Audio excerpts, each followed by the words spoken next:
गुरु चरण सरोज रज निज मन मुकुर सुधार। वरणो रघुबर विमल यश जोदायक फल चार।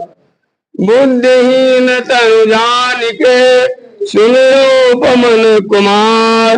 बल बुद्धि विद्या देहु मोहि हरहु कलेश विकार। संकीर्तन प्रभु का। श्री रामचंद्र कृपाल भजु हरण भव। जिनको याद है हमारे साथ गाएं। श्री रामचंद्र कृपाल भजु हरण भव भय दारुणम। नव कंद लोचन कंज मुख कर कंज पद कंजारुणम। श्री राम चंद्र कृपाल हरण भव भय दारुणम। कंदर्प अगणित रमेत छवि नवनील नीरद सुंदरम। पटपीत मान उतरी तरुति सुत नौमि जनक सुतावरम। श्री राम चंद्र कृपाल भजो हरण भव भय दारुणम। भजो दीन बंधु दिने सदानो दैत्य वंश निकंदनम। रघुनंद आनंद कोश चंद्र दशरथ नंदनम। श्री रामचंद्र कृपाल भजो हरण भव भय दारुणम। सिर मुकुट कुंडल तिलक चारुदार। अंग विभूषणम आजान भुज चर्चा उदर राम चित कर गोचर। श्री रामचंद्र कृपाल भजो हरण भव भय दारुणम। इति बदति तुलसीदास संकर शेष मुनि मन रंजनम। मम हृदय कंज निवास कुरु कामादि कल दल गंजनम। श्री रामचंद्र कृपाल भजो हरण भव भय दारुणम। श्री रामचंद्र कृपा। बोले राजा रामचंद्र भगवान की। बोले पवन सुत हनुमान जी की।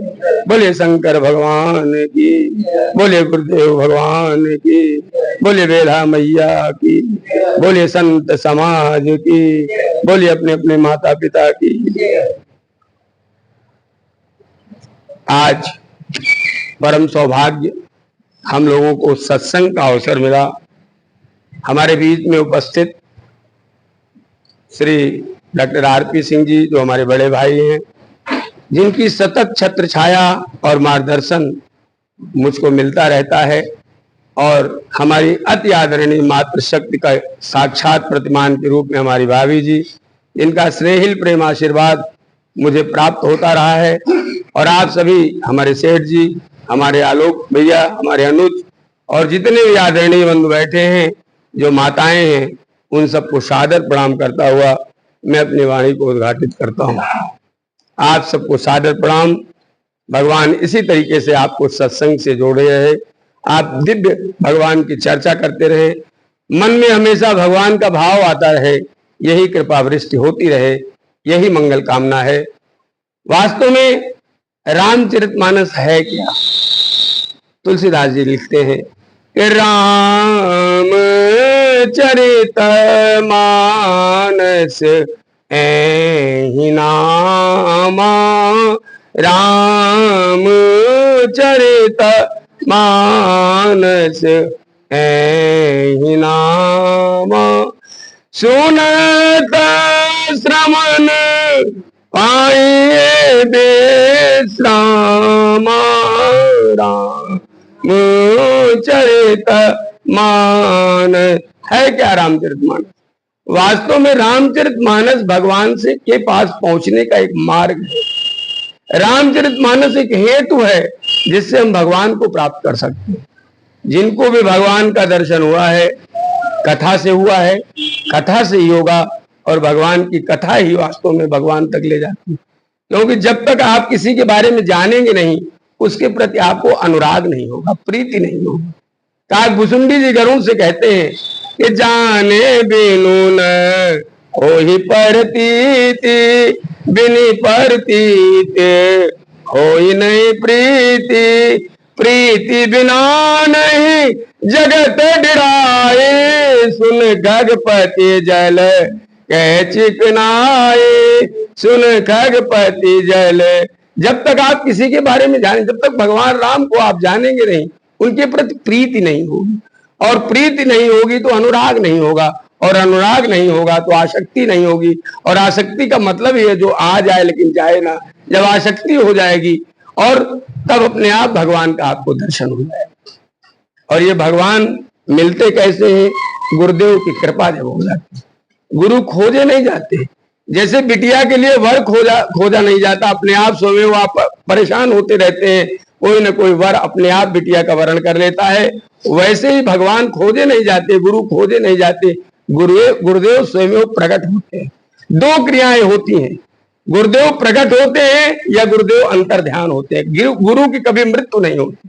आपने सुना होगा जब स्वामी विवेकानंद की दुनिया, सोचिए विवेकानंद जी कितने महान रहे होंगे कि व्यक्ति की मरने और जीने की शताब्दी मनाई जाती है। अरे विवेकानंद जी के भाषण की 100वीं शताब्दी मनाई गई थी, शिकागो में जो भाषण उन्होंने दिया। और शिकागो के भाषण में जब वो भाषण दे रहे थे, उस समय उनके गुरुदेव स्वामी रामकृष्ण परमहंस का देहांत हो चुका था, लेकिन फिर भी गुरुदेव की छाया उन पर बनी हुई थी। फोटोग्राफर ने इसका संस्मरण सुनाया। विवेकानंद जी से पूछा, मैं आपकी फोटो ले रहा था, आपके पीछे दाढ़ी वाले एक बाबा जी खड़े हुए थे, जब मैं उनके पास गया उनका आशीर्वाद लेने तो अंतर ध्यान हो गए। वो कौन थे? कहन फोटो दिखाइए मैं देखूं। फोटो दिखाया तो तुरंत उनको ध्यान आ गया, ये तो गुरुदेव रामकृष्ण परमहंस जी थे जो मुझे मरने के बाद भी क्या कर रहे थे। इसलिए गुरु की कभी मृत्यु नहीं हुई। मीरा की मृत्यु नहीं हुई है, तुलसीदास की मृत्यु नहीं होती, रायदास की मृत्यु नहीं होती। कभी आप अपने नाना के नाना जी का नाम नहीं बता सकते, दादा के दादा का नाम नहीं बता सकते, लेकिन जो संत है, जो भगवान की कृपा पात्र है, वास्तव में संत भगवान का क्या है? सिपाही है, चौकीदार है। और तुलसीदास जी ने रामचरितमानस की रचना लिख करके हम सबको आसान बना दिया भगवान के पहुंचने तक। रामचरित नाम दिया उन्होंने, रामचरितमानस यही नामा, सुनत श्रवण पाइए विश्राम। रामचरितमानस, जो भगवान राम के चरित्र का अनुसरण कर लेगा उसको अपने आप सब कुछ मिल जाएगा। इसीलिए उन्होंने जितने भी रामायण लिखे गए सब रामायण को नाम दिया गया, चाहे वाल्मीकि रामायण हो, चाहे कंब रामायण हो, चाहे ऋषिकेश रामायण हो, चाहे व्यास रामायण हो, सबका नाम रामायण है। रामायण का मतलब होता है राम जी का घर, अयन, अयन माने घर, राम जी का घर। राम जी के घर में हम कैसे जा सकते हैं? नहा धो करके जा सकते हैं, पवित्र भाव से जा सकते हैं। लेकिन तुलसीदास जी ने इसका नाम दिया रामचरितमानस। मानस माने सरोवर। सरोवर में मैला भी जा सकता है और गंदा भी जा सकता है, साफ सुथरा भी जा सकता है, क्योंकि सरोवर में आप मैले भी जाओगे तो धुल के निकल जाओगे। वैसे ही रामचरितमानस की पंक्तियों का अवगाहन करते रहेंगे, हृदयंगम करते रहेंगे, कंठस्थ नहीं, उसको हृदय में आत्मसात करते रहेंगे तो अपने आप आपका जीवन धन्य हो जाए। रामचरितमानस को तुलसीदास जी ने 7 कांडों में विभक्त किया। पहला कांड है, बहुत से लोगों को क्षमा करिएगा कांड ही नहीं मालूम रहता, मालूम रहता है तो क्रमशः नहीं मालूम रहता। रोज अध्ययन करेंगे, रोज अवगाहन करेंगे। रामचरितमानस का पहला, रामचरितमानस को गोस्वामी तुलसीदास जी ने कल्पवृक्ष बताया। जैसे कल्पवृक्ष से आपको सारी भौतिक, सारे आध्यात्मिक, सारे इहलोक के और उस लोक के सारे लाभ मिल जाते हैं, फल मिल जाते हैं, अभीष्ट मिल जाता है, वैसे रामचरितमानस को कल्पवृक्ष बताया और इतनी सरल भाषा में लिखा, सहज भाषा में लिखा कि हर कोई जान सकता है। रामायण सोरतरु ए छाया, दुख भय दूर निकट जय आवारा, मायन सोरतरु ए छाया। रामायण क्या है? कल्पतरु है, सुरतर की छाया है। जो इसके नीचे आता है उसका सारा दुख दारिद्र समाप्त हो जाता है। रामचरितमानस को थोड़ा गुनगुना पानी को दे दी। रामचरितमानस को तुलसीदास जी ने 7 कांड में विभक्त किया। पहला कांड है बाल कांड। बाल कांड का मतलब होता है, उन्होंने बताया बाल कांड इसकी जड़ है, अयोध्या कांड इस मानस के कल्प वृक्ष का तना है। ध्यान से सुनिएगा। इसके बाद कौन सा कांड आता है? अरण्य कांड। अरण्य कांड मानस के कल्प वृक्ष का क्या है? कल्प वृक्ष की टहनियां है, कई शाखाएं हैं, इसमें कई प्रसंग आया है। किष्किंधा कांड, चौथा कांड मानस के कल्प वृक्ष का क्या है? पत्ते हैं। सुंदर कांड मानस के कल्प वृक्ष का पुष्प है। सबसे सुंदर कांड है सुंदर कांड, इसका नाम ही सुंदर है। अशोक वाटिका में बैठी हुई सीता जी सुंदर है। वन बाग उपवन वाटिका सरसूप गापी सोई, कनक भवन जैसा सुंदर भवन है। बाग बगीचे सुंदर हैं। हनुमान जी स्वयं सुंदर है। आप कहेंगे हनुमान जी कैसे सुंदर हो गए, एक बंदर कैसे सुंदर हो गया? तो स्वर्ण शैलावर हम स्वर्ण जैसी जिसकी आभा है, हनुमान जी सुंदर है। और लंका कांड क्या है? मानस के कल्प वृक्ष का फल है। रावणत्व का विनाश, रामत्व का उदय।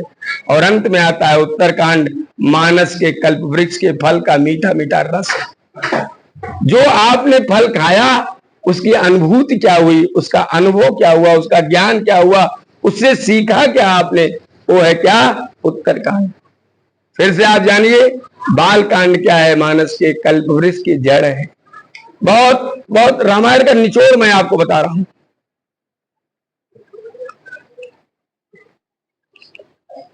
बाल कांड मानस के कल्प वृक्ष की जड़ है।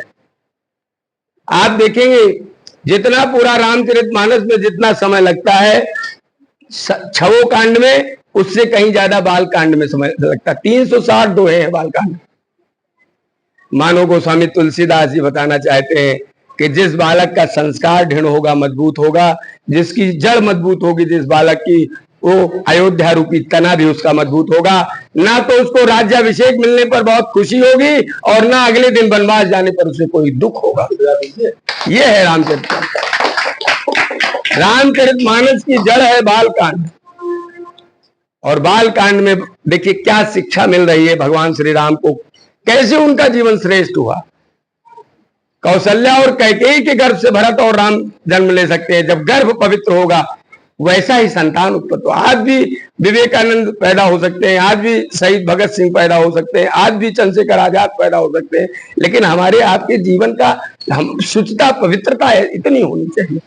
भगवान श्री राम का बचपन देखिए कि माँ तो पिता प्रभु गुरु कै बानी, बिनहि विचार करे शुभ जान। शंकर जी पार्वती जी से कह रहे हैं कि माँ तो पिता प्रभु गुरु कै बानी, बिनहि विचार करे सो। माता पिता गुरु और भगवान जो भी आज्ञा दे दे बिना विचारे ही स्वीकार कर लेना चाहिए। ये बालकपन का संस्कार है, बालकपन का संस्कार है। प्रातः काल उठ के रघुनाथा, माँ तो पिता गुरु ना वही माँ। अपने बच्चों को सिखाए हम आप कि प्रातः काल उठिए, सबसे पहले माँ का जिसने जन्म दिया, सर्वश्रेष्ठ पूजनी माँ, माँ शब्द से लाया है। प्रातः काल उठ के रघुनाथा, पिता का नाम पहले नहीं आया, माँ तो पिता गुरु नाम है। माता का, पिता का, गुरु को और भगवान का, भगवान को लास्ट में कर दिया, क्योंकि गुरु के बिना जीवन बेड़ा पार नहीं हो सकता। जिसका कोई गुरु नहीं उसका जीवन शुरू नहीं। गर्भ से बालक आता है, अबोध अज्ञानी बना रहता है। अगर गुरु की छत्र छाया न मिले तो न उसको भगवान मिल सकता है। यहां तक कि जीवन जीने का एक माध्यम भरण पोषण करने के लिए भी 14-15 साल किसी गुरु के संरक्षण में रहना पड़ता है, तब हमारा आपका जीवन बदलता है। इसलिए गोस्वामी तुलसीदास जी ने सबसे पहली चौपाई में ही गुरु वंदना कर दिया। वंदे गुरु पद पदोम परागा सुरुचि सुभाष सुभग अनुरागा। वंदे गुरु पद पदोम परागा सुरुचि सुभाष सुभग। और कैसे? अमीय मूरी में चूरण चारु समन सकल भवरुज। गुरुदेव के चरण रज को छू करके मैं अब अपने आंखों में अंजन लगाता हूं। जैसे आंख में काजल लगाने से व्यक्ति की क्या होती है, व्यक्ति की सारी जो कमियां रहती हैं, गंदगी रहती है, निकल जाती है। वैसे अगर सुनेत्र चाहिए, अच्छे नेत्र चाहिए, तो गुरुदेव की कृपा चाहिए। गुरुदेव के रचकण की रूपी चंदन लगाइए, आप अंजन लगाइए। यहाँ पर ये नहीं कि आप उनकी धूल लगा लीजिए, यहाँ का मतलब उनके देशनाओं में रहिए, उनका अनुसरण करिए, उनकी बात का अवगाहन करिए। समन सकल भव रुज परिवार। रुज माने पाप, समन माने समन कर देना। समन सकल भव रुज परिवार। जितने पाप रूपी परिवार है, माया मोह मद लोभ दस्तर, ये सब क्या है, उसका जो है समन हो जाता है गुरुदेव के श्री चरणों से। इसीलिए रामचरितमानस में 140 जगह गुरु की चौपाई है, जहां गुरुदेव की वंदना। कोई भी कार्य करना है सबसे पहले गुरु से। और सबसे बड़ा अनुभव, सबसे बड़ा जो है क्या नाम के प्रमाण देते हैं दशरथ। दशरथ जी ने वशिष्ठ जी का पैर एकदम पकड़ लिया। विश्वामित्र जी का पैर एकदम पकड़ करके धोने लगे, पखारने लगे। पखारना शब्द आया है, पखारने लगे, जगह जगह छिड़कने लगे।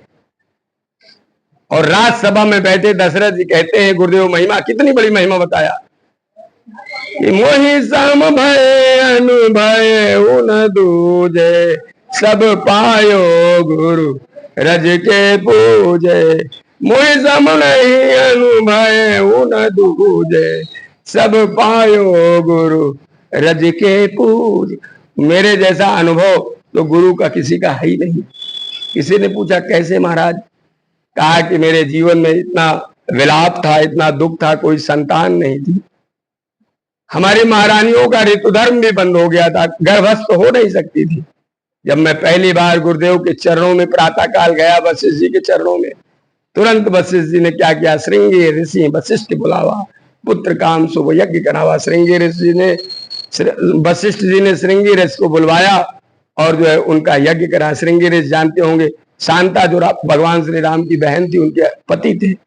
श्रृंगी ऋषि बहनों ही थी। आप न जानते हो तो जान लीजिए, भगवान श्री राम की एक बहन भी थी जिनका नाम शांता था। तो पैरों पर वो गिर पड़े कि मुझ जैसा अनुभव तो किसी के पास है ही नहीं।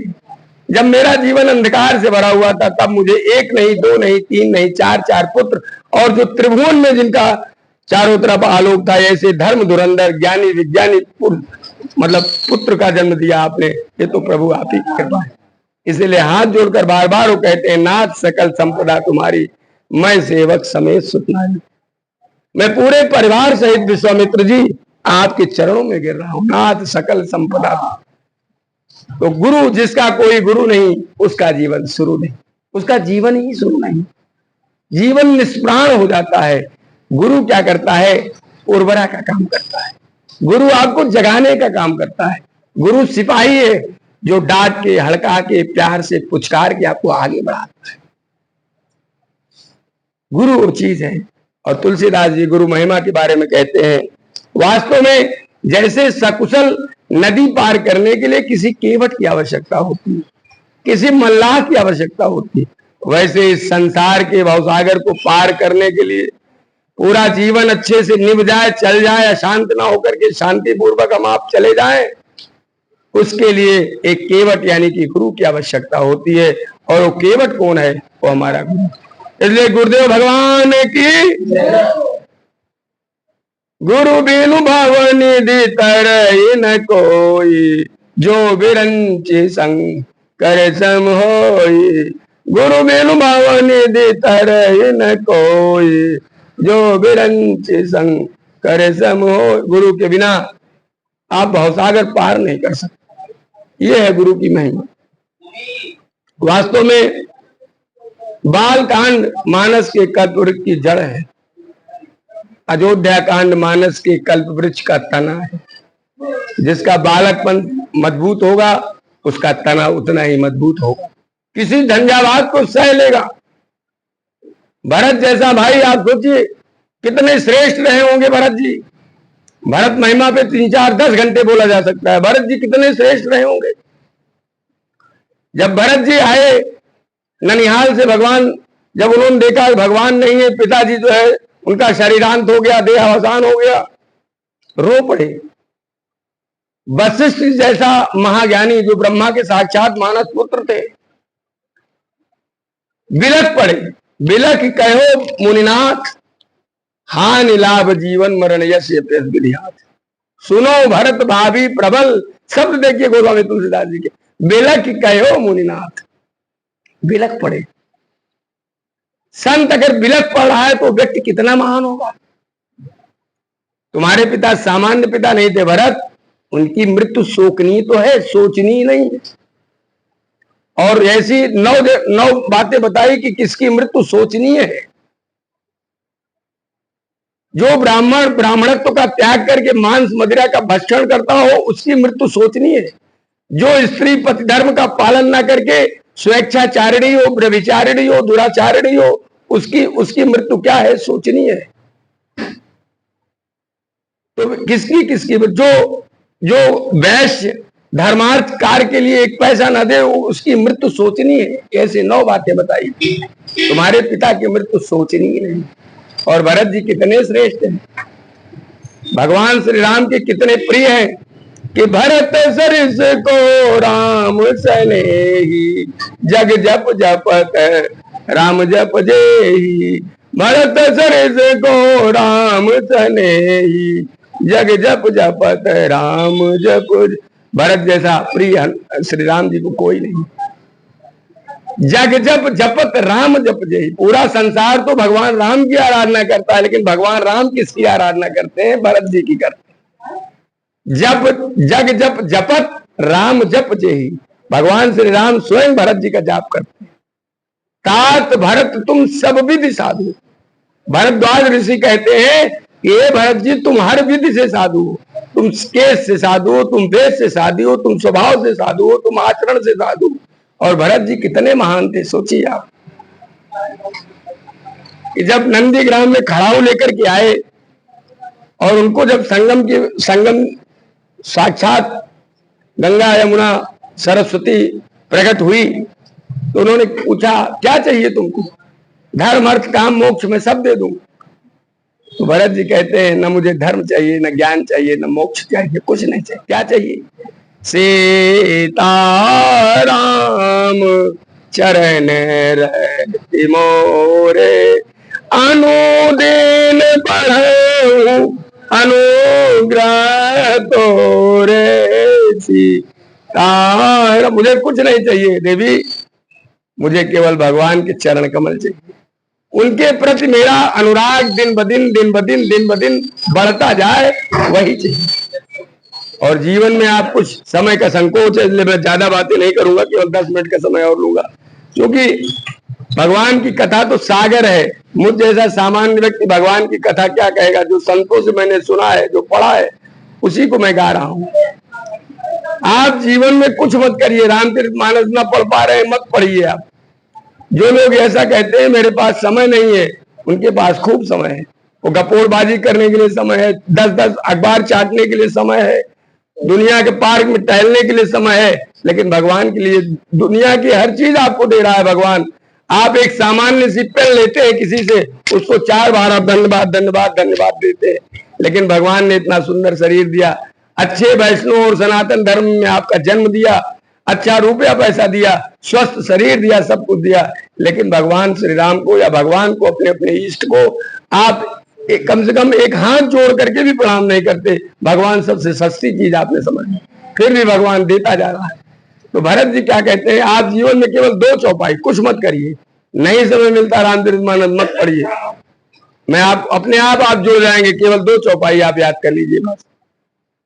कि जही वेदनाथ हो यही। ये सामान्य चौपाई नहीं, ये देवर्ष नारद के मुख से निकली है। बालकांड जब आप पढ़ेंगे तो नारद जी के मुख से निकली है। नारद जी भगवान से कहते हैं कि प्रभु, बोलो नहीं बेटा, कि मैं कैसा रूप मांगने के लिए जब भगवान के पास गए तो भगवान ने समझ लिया भगवान तो त्रिकालदर्शी है।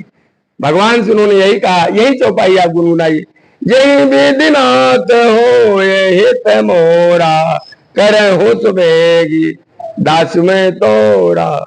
जय वेदनाथ हो हित मोरा, कर हो सुबेगी दास। ए प्रभु, मुझे तो कुछ नहीं मालूम है, मैं ज्ञानी हूँ, अबोध हूँ, बालक हूँ, मूढ़ हूँ, मुझे आप क्या करिए। जय विधिनाथ हो हित मोरा, करऊं सुबह की दास में तोरा। तुरंत वही मुझे करिए, वही मुझे दीजिए। और दूसरी चौपाई आप भगवान के लिए ये कहिए कि सीता राम चरण रति मोरे, अनुदिन बढ़ो अनुग्रह तोरे। ये भरत जी के मुख से निकली कि सीता राम चरण रति मोरे। आपके अगर गुरु नहीं है तो केवल यही गुरु दीक्षा आप ले लीजिए कि सीता राम चरण रति मोरे, अनुदिन बढ़े अनुग्रह। तो दिन ब दिन मेरी प्रीति आपके लिए बढ़ती है। आपका शरीर नहीं लग रहा है भजन में, आप शरीर लगाइए, मन अपने आप लगने लगे। एक दिन ऐसा हो जाएगा कि बिना किए पूजा पाठ आप बाहर नहीं निकल पाएंगे। आपका शरीर अपने आप लगने, पहले शरीर तो लगाइए, आप पहले उठिए। तो आप 5 बजे उठने की आदत डालिए, एक दिन नहीं उठेंगे, 2 दिन नहीं उठेंगे, 3 दिन नहीं उठेंगे, चौथे 5वें दिन अपने आप उठने लगेंगे। जो व्यक्ति सुबह 3 से 5 के बीच में अपने आप उठ जाता है बिना अलार्म के, समझ लीजिए भगवान की बहुत विशेष कृपा है। उपनिषद का श्लोक है, अमृत वेला में जो उठ जाता है उसके जान लीजिए साक्षात प्रभु उसको दर्शन दे रहे हैं। उसके अंदर कभी भी डिप्रेशन नहीं आएगा, पॉजिटिव एनर्जी से हमेशा भरा रहेगा। तो दूसरा कांड है अयोध्या कांड, बहुत सुंदर कांड है। इसकी कुछ चौपाइयां हैं, जब ते राम ब्याहे घर आए, इनको गुनगुनाइए, आपके घर में संपन्नता रहेगी। तो अयोध्या कांड मानस के कल्पवृक्ष का क्या है, तना है। अरण्य कांड क्या है, मानस के कल्पवृक्ष की शाखा है। आप अरण्य कांड में देखेंगे कई प्रसंग आता है, सबरी प्रसंग आता है, गीत प्रसंग। और सोचिए गीत कितना श्रेष्ठ रहा होगा। गीत अमिष निस आमिष भोगी, गति पायो जो जाचक योगी। गीत को वो गति मिली जो वास्तव में दशरथ जी को भी नहीं मिली थी, जिनके भगवान राम और लक्ष्मण और शत्रुघ्न और भरत जी पैदा हुए, उनको भी नहीं मिली। और भगवान एक एक नहीं, उसके कोई संतान नहीं थी। ये जटायु जी भगवान दशरथ जी के मित्र थे। दशरथ जी की इन्होंने संग्राम में मदद की थी। और जब संग्राम में मदद किया तो हाथ जोड़ करके कहा कि जब आपके पुत्र कोई होगा तो उनको अंतिम संस्कार के लिए, मेरे कोई पुत्र नहीं, अंतिम संस्कार के लिए उन पुत्रों को भेज दीजिएगा। और भगवान की कैसी कृपा कि सड़ा मांस खाने वाला विष्ठा खाने वाला गीध भी, उसको भी ऐसी मुक्ति मिली। शंकर भगवान कहते हैं गति पायो जिम जाचक योगी। वो योगियों की भी दुर्लभ इस तरीके की गति नहीं होती, लेकिन गीध को क्यों मिली, भगवान श्री राम कहते हैं अपने मुंह से, ये पर ये तमन जीन के मन माही। जटायु के माध्यम से भगवान श्री राम हमसे कहते हैं कि परहित मन जिन के मन माही, तिनके कछु दूर लब जग नाही। जिनके मन में दूसरों के लिए हित है। पर माने पर दुश्मन को कहते हैं, कहते ये पर पराया व्यक्ति है। पर संस्कृत का शब्द है, इसका मतलब दुश्मन होता है। जो दुश्मन के भी हित की रक्षा करता है जटायु जी, उसके लिए इस संसार में कुछ दुर्लभ नहीं। और सबसे बड़ा उदाहरण भगवान श्री राम है। युद्ध बिल्कुल होने जा रहा है, जामवंत जी ने कहा एक बार समझाए बुझाकर काम करा जाए, तो बाली को भेजा गया। और बाली को भेजते समय भगवान कहते हैं काज हमार तासुहित होई, रिपुसन करो बत कही सोई। हे अंगद जी, ऐसी बात कही आप रिपुष करिएगा रावण से कि काज मेरा हो जाए लेकिन उसका भी अहित ना हो। हम आज कलयुग में क्या करते हैं, अपने भाई का अहित चाहते हैं, दूसरों की तो बातें छोड़िए, शत्रु की तो बातें आप छोड़िए। और अरण्य कांड में आप जानते हैं शबरी जी का प्रसंग आता है। शबरी जो कि पूर्व जन्म की भगवान की जो एक सेविका थी, भगवान के लिए भगवान के लिए जब करते करते अंतिम समय में उसका देहांत हुआ। अगले जन्म में सबरभील राजा के यहाँ पैदा हुई।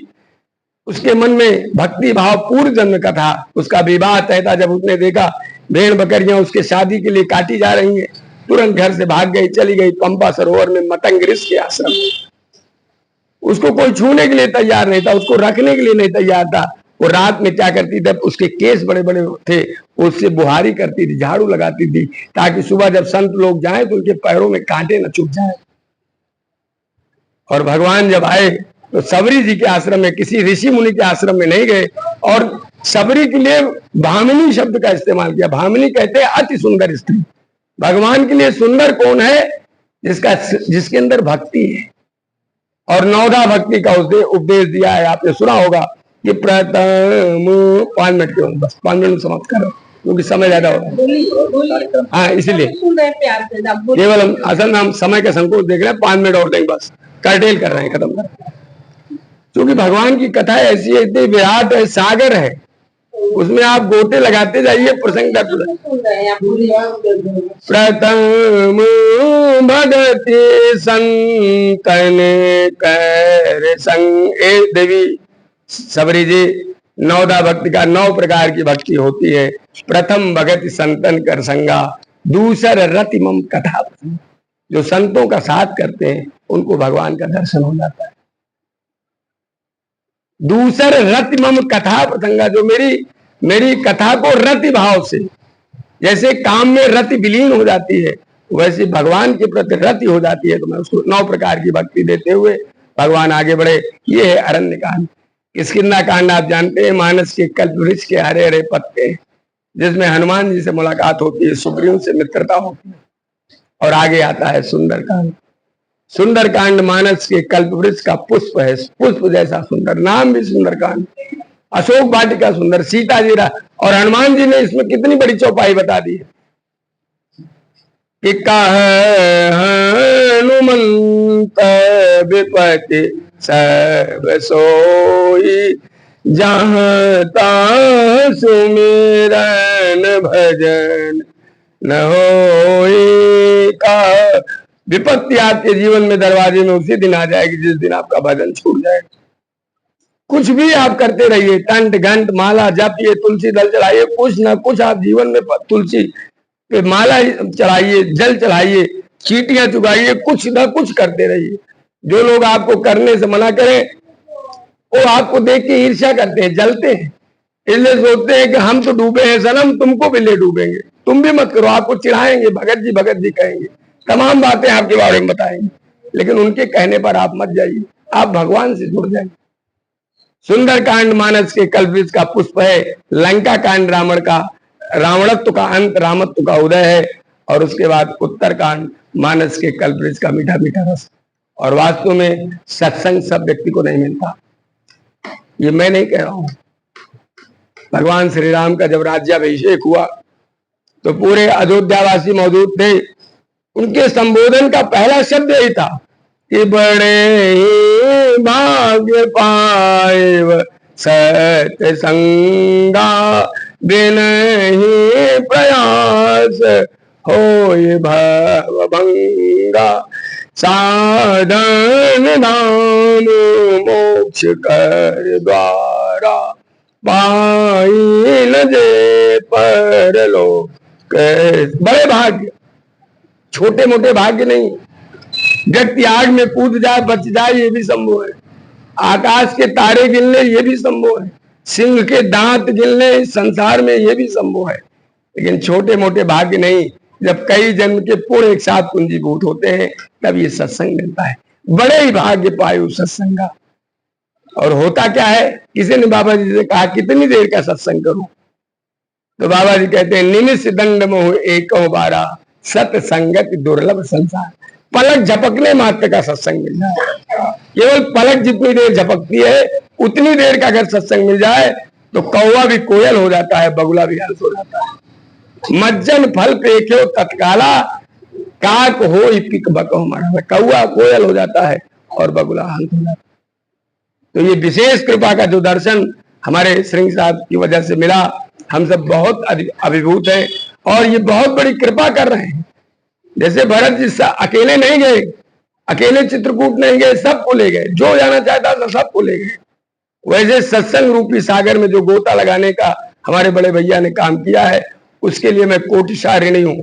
और इनके लिए मैं यही कहूंगा, अति हरि कृपा जाए पर होई, अति हरि कृपा जाए पर होई, पाम दे मार्ग कोई, अति है जिनके ऊपर विशेष कृपा होती है वही इस परमार्थ के कार्य में जो है आते हैं आगे। और मैं जाते जाते केवल यही कहूंगा आपसे कि आप रामचरितमानस लीजिए, हिंदी वाला लीजिए, उसमें हिंदी में जिसमें अर्थ दिया रहे। और प्रतिदिन मेरे कहने से, मैं बहुत छोटा हूं आपसे, बहुत सामान्य हूं, बहुत मूढ़ हूं, अज्ञानी हूं, लेकिन बहुत हाथ जोड़कर निवेदन करता हूं, रामचरितमानस सुबह या शाम, अधिकतर सुबह ही समय मिलता है, आप सुबह उठकर चाहे 1 पन्ना 2 पन्ना शुरू से बालकांड से लेकर उत्तरकांड पढ़िए। आपके जीवन की सारी समस्या का निस्तारण होगा। जीवन में कभी उदासी निराशा नहीं रहेगी। जीवन में जो कुछ मिला है उससे भरे रहेंगे, संतृप्त रहेंगे, फलीभूत रहेंगे। और जीवन की जितनी भौतिक चीजें हैं उससे आसक्ति नहीं होगी। पहली चौपाई बंदो गुर परम परागा से लेकर और अंतिम चौपाई देखिए गोस्वामी तुलसीदास जी ने मानस का निचोड़ क्या कहा है, सुन लीजिए आप। एहि कैल काल न साधन दूजा, योग जग जप तप व्रत पूजा, राम सुमेरे गाय, ये राम संतत सुनहि राम। यही कलिकाल न साधन दूजा। इस कलिकाल में, इस कलयुग में जिसमें हम आप रहते हैं, वास्तव में कल्प बदलता रहता है। पहले सतयुग आता है, त्रेता आता है, द्वापर आता है, कलयुग आता है, फिर इसी तरह आता है। अब इसके बाद सतयुग आएगा। तो यही कलिकाल न साधन दूजा, इसमें कोई साधन करने की जरूरत है। योग यज्ञ जप तप व्रत पूजा, इसको वर्जित नहीं कहा, निषेध नहीं किया तुलसीदास जी ने, लेकिन कहते हैं कि ना तो आप जप कर सकते हैं, जो कहाँ होता था, सतयुग में व्यक्ति की आयु 1 लाख वर्ष होती थी। व्यक्ति 7-8 हजार वर्ष तपस्या करता था तब भगवान मिलते थे। त्रेता में जो है, बस 1 सेकंड खत्म। त्रेता में व्यक्ति की आयु जो है कितनी होती थी, 10,000 वर्ष होती थी। व्यक्ति कम से कम 7-8 हजार साल ध्यान साधना करता था तब भगवान मिलते थे। द्वापर में व्यक्ति की आयु कितनी होती थी, 1000 वर्ष होती थी। व्यक्ति सेवा पूजा करता था 700-800 साल तब भगवान मिलते थे। और कलयुग में क्या है कि कलयुग केवल नाम आधारा, सुमेरे सुमेरे नर उतरे। कलयुग में कैसे भी आप भाव कुभाव अनक आलसहूं, नाम लेत मंगल दिस दिसहूं। आप भाव से कुभाव से सोते जागते जमाई लेते चाय पीते, चाहे जैसे आप भगवान का नाम ले कल्याण होगा। मैं केवल आपसे यही कहूंगा जाते जाते कि आप जो है केवल सुबह से लेकर के शाम भर में, चाहे सुबह चाहे शाम, 2 मानस कम से कम 2 पन्ने 1 पन्ने अर्थ सहित गा करके गुनगुना के पढ़िए। आपके जीवन में अभूतपूर्व अनुभव होगा। मुझे 25-30 साल का अनुभव है। मैंने जीवन में ये अनुभव किया कि आप संतृप्त रहेंगे, खुश रहेंगे। मैं अपनी वाणी को विराम देता हुआ आप मेरे साथ बोले राजा रामचंद्र भगवान की, बोले पवन सुत हनुमान की, बोले गुरुदेव भगवान की जय। जय श्री राधे।